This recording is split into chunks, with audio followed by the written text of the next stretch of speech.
1월 26일 월요일. 작은 물동이.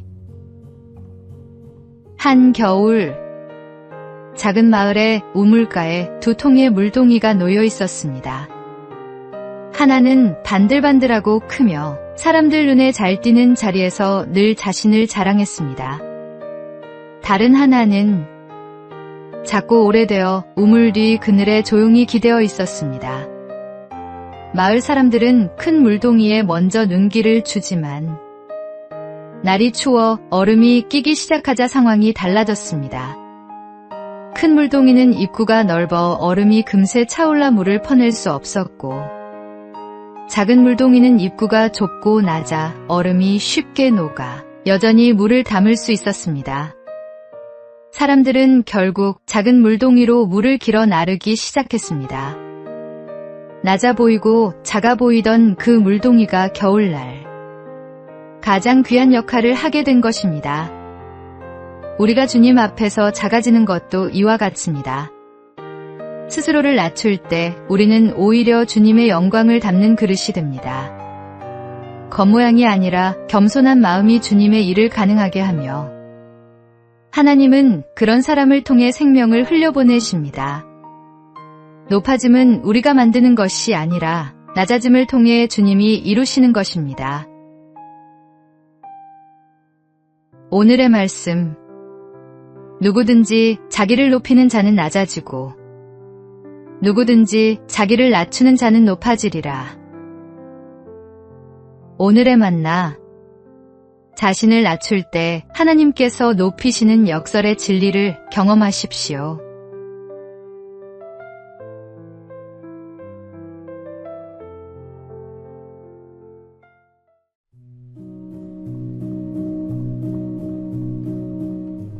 (1월 27일) 화요일. 골프 여왕의 근성. 여자 골프계의 대명사 박세리 선수는 초등학교 3학년 때 처음 골프채를 잡았습니다.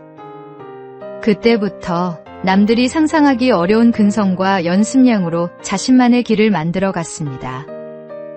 어느 날 모래사장에서 벙커샷을 연습하며 시간을 보내고 있을 때 아버지는 더 연습하고 있으라고 말하며 자리를 떴습니다. 새벽 4시가 되어서야 아버지가 집에 돌아왔지만 어린 박세리는 아직도 들어오지 않은 상태였습니다.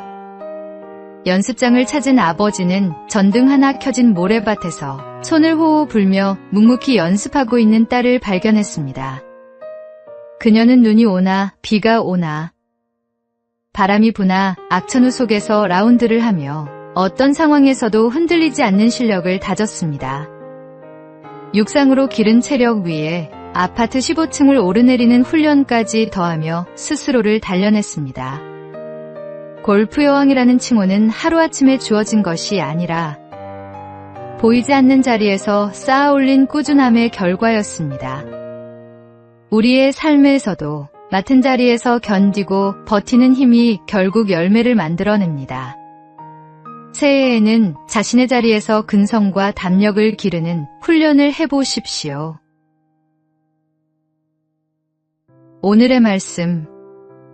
나는 선한 싸움을 싸우고 나의 달려갈 길을 마치고 믿음을 지켰으니. 오늘의 만나.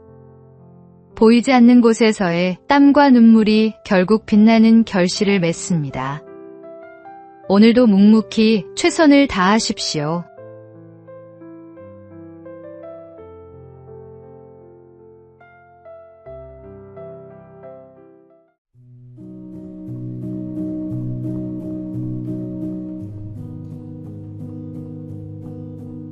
(1월 28일) 수요일.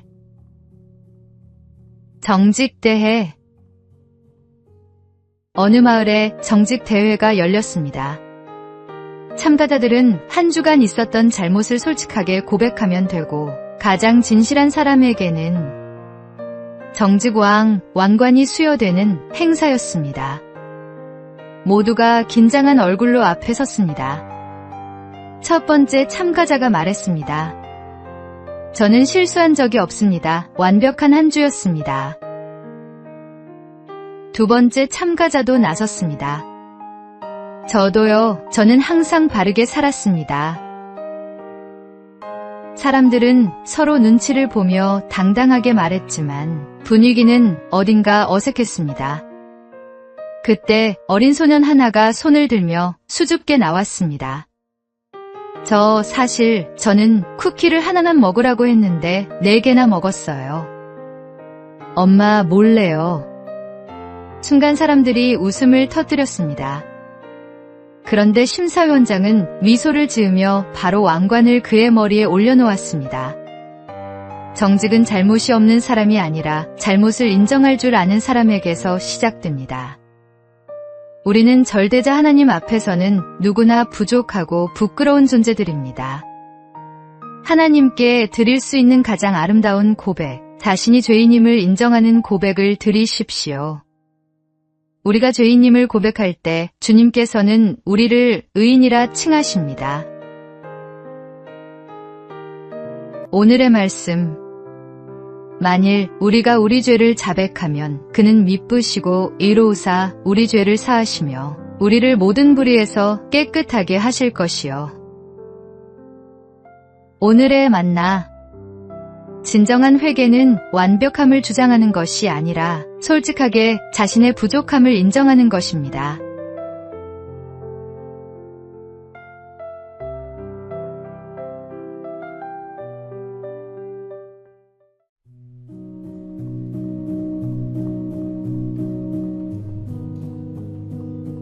(1월 29일) 목요일. 선택의 언어. 청소 좀 해야 하는데, 이젠 잊어야 하는데 라는 말이 습관처럼 입에서 흘러나온다면 우리는 스스로에게 계속 압박을 주고 있는 것입니다. 임상사회복지사 캐리 하워드는 이러한 이 해야 한다는 표현이 인지 왜곡의 한 형태라고 설명합니다. 물론 인생에 반드시 해야 할 일도 있지만 모든 과업이 그 범주에 속하지는 않습니다. 어떤 일을 해야 한다고 마음먹고도 정작 다른 일에 시간을 허비하며 자신을 실망시킨 경험, 누구나 한 번쯤 있었을 것입니다. 이런 패턴은 쉽게 자기 비난의 악순환으로 이어집니다. 사람들이 혼란스러워하는 이유는 진짜 원하는 것과 외부가 요구하는 것을 구분하기 어렵기 때문입니다. 가족의 기대, 사회의 기준, 주변의 시선이 우리를 완벽함으로 몰아붙일 때 선택의 자유는 사라지고 부담만 커집니다. 하워드는 해야 한다는 표현을 선택한다로 바꾸라고 조언합니다. 숙제를 해야 해가 아니라 배움에 도움이 되니 숙제를 하기로 선택한다. 운동해야 해가 아니라 건강을 위해 운동하기로 선택한다. 선택의 언어는 우리에게 주체성과 의미를 되찾아 줍니다. 무엇보다 하나님 앞에서 우리의 결정은 의무감이 아니라 기쁨으로 드리는 선택이 될 때 가장 자유롭습니다.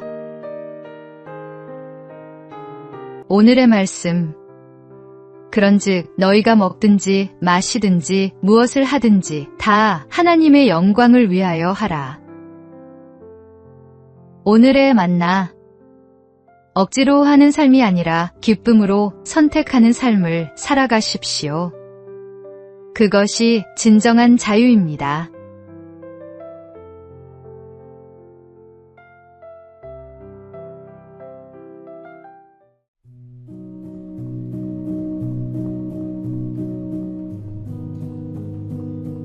(1월 30일) 금요일.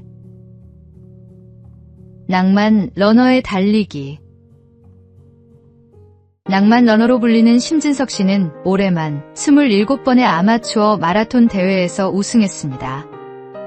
그의 훈련 방법은 특별합니다. 비계공으로 일하는 건설 현장을 오가며 안전화를 신고 뛰는 것입니다. 화려한 장비 없이 출근복 차림 그대로 언덕과 계단을 오르내리며 자신을 단련합니다. 그가 이렇게 열심히 일하고 달리는 이유는 가족에 대한 사랑 때문입니다. 아픈 아버지와 어머니, 뇌전증으로 고통받는 형을 위해 그는 월급의 90%를 가족에게 드리고 주말엔 물류센터에서 일하며 용돈을 마련합니다. 형이 쓰러질 때마다 달려가던 그 마음으로 그는 결승선 넘어 형이 서 있다고 상상하며 달립니다. 형, 내가 그 지점까지 달려갈게라는 그의 외침은 단순한 구호가 아닙니다. 우리에게도 각자의 자리에서 달려가야 할 이유가 있습니다. 하나님께서 우리를 부르신 그 자리에서 주어진 환경 속에서도 최선을 다할 때 우리의 삶은 빛을 발합니다. 심 씨가 무거운 안전화를 신고도 달릴 수 있었던 것처럼 우리도 어려운 여건 속에서도 하나님께서 주신 사명을 향해 달려갈 수 있습니다. 오늘의 말씀. 무슨 일을 하든지 마음을 다하여 주께 하듯 하고 사람에게 하듯 하지 말라. 오늘의 만나. 환경이 완벽하지 않아도 괜찮습니다. 지금 있는 그 자리에서 최선을 다하십시오. 하나님께서 함께 하십니다.